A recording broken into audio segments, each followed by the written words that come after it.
with your fellow Muslim? Obviously no. Not even the non-Muslims, because those who are at war with their neighbors are not at peace with themselves. Dear brothers and sisters in faith, our value as people does not reduce based on how others see our wealth. The best for us is to hold on firmly to our faith and the best moral values taught us by the Holy Quran and the Ahlul Bayt of Rasul al-Akram sallallahu alayhi wa alihi wa sallam. Dear Shia of the Ahlul Bayt, the core foundation of our belief is built on love, tolerance, compassion, and that is the supreme desire of the Holy Prophet. Cultivate patience. Be advised that all things are difficult before they become easy. Brothers and sisters in faith, the world is changed by your example and not by your opinion. Let's lead the change by spreading love, kindness, and forgiveness to our communities. Doing that and replacing love for hatred is the real definition of sacrifice for Eid Al-Adha. Don't limit it to slaughtering of animals. The Islam brought by the Holy Prophet of Islam, Muhammad sallallahu alayhi wa sallam, is the solid basis of good morals. Therefore, we have no reason to be morally bankrupt. Yes, you are pained of the insults, malice, and misrepresentations of facts by our opponents. However, let's maintain our virtues as beacon of tolerance and understanding. Islam teaches us that the strongest of servants are those who do not only have the strength to suppress their anger when they are provoked, but also possess an immeasurable capacity to forgive. The Prophet said, sallallahu alayhi wa sallam, whoever suffers an injury and forgives the person responsible, God will raise his status to a higher degree and cleanse his sins. If we can sincerely forgive those who hate us inwardly and outwardly, it will cleanse our souls from the shaitan and his negative energy. It is important to disregard vain criticism, and this is the first step towards being tolerant. Of course, this is not done without difficulty, because it is hard to understand why we should forgive those who have caused us pains. One will ask why they did so in the first place. But this is where the battle with our inner self can take a positive turn and allow us to elevate our faith and spirituality. This inner struggle is what the Prophet of Islam called Jihad Al-Akbar.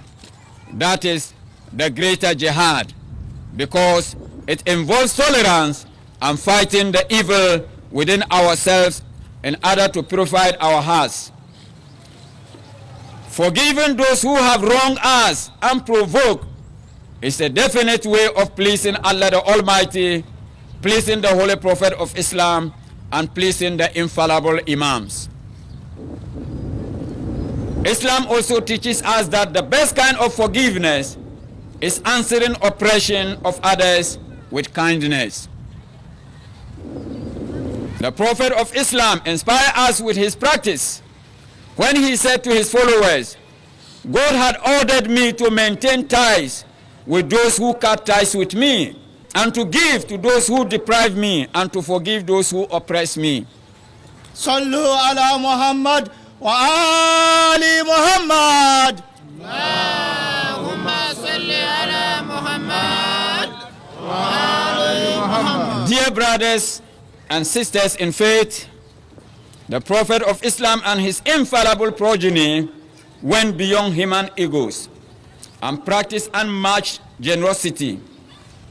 They demonstrate that when we open our hearts and pardon others, we are granting ourselves an inner peace. Let's live like a single soul, but divided in different bodies.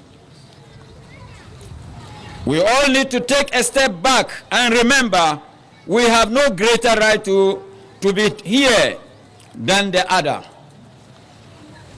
Brothers and sisters, what is the pleasure when others are destroyed because of us? We should know that peace is not God's gift to his creature. Instead, peace is our gift to each other.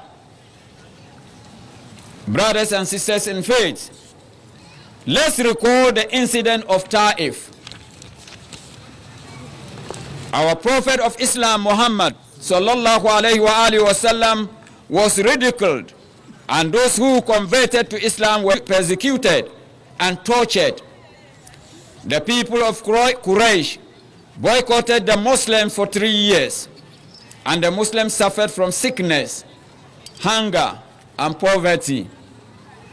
In the same year, the Prophet of Islam lost his two strongest supporters and sources of comfort, his wife Khadija and his uncle Abu Talib. Prophet of Mercy didn't give up. He spread the message to the people of Ta'if in hopes that they will believe and accept the message of Islam. At Ta'if, he was humiliated, tortured, and pelted him with stones. He was badly wounded.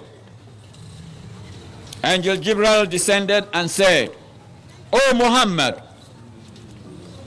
if you want, command me, and I will cause the two mountains of Ta'if to collapse upon them." The Prophet of Mercy, still bleeding wet with blood, says, "No. Rather, I pray that Allah the Almighty bless their children to be Muslims and worship Allah." Salawat ala Muhammad wa ali Muhammad. Allahumma salli ala Muhammad wa ali Muhammad. Brothers and sisters in Islam, forgiveness and tolerance should be our legacy as Muslims. If we have no peace among ourselves and cannot fix it, it means we don't belong to each other. In conclusion, fellow Muslims of the Ahlul Bayt community, let's learn to do things for people not because of who they are, but because of who we are. The Shia of Ahlul Bayt are not afraid of being different. Instead, we are afraid of being the same as everyone else. Therefore, let not the opinions of man interfere with the direction given to you by Allah the Almighty. Remember, dear brothers of the Ahlul Bayt fraternity, the world is full of nice people. And if you can't find one, then be one yourself. Now, my barakah sallah to the Muslim Ummah. I must give you a barakah sallah. My barakah sallah to the Muslim Ummah. Don't join anyone to hate who did not offend you. Be in charge of your own brains. I repeat, don't join anyone to hate who didn't offend you. Be in charge of your own brains. Inna Allah wa malaikatahu yusalluna ala nabi. Ya ayyuhallazina amanu sallu alayhi wa sallimu taslima. Allahumma salli ala Muhammad wa ali Muhammad. Bismillahir Rahmanir Rahim. Qul huwallahu ahad, Allahu samad. Lam yalid wa lam yulad wa lam yakul lahu kufuwan ahad. Wassalamun alaykum ورحمة الله تعالى وبركاته. نعرة حيدري حيدري حيدري. السلام عليكم ورحمة الله.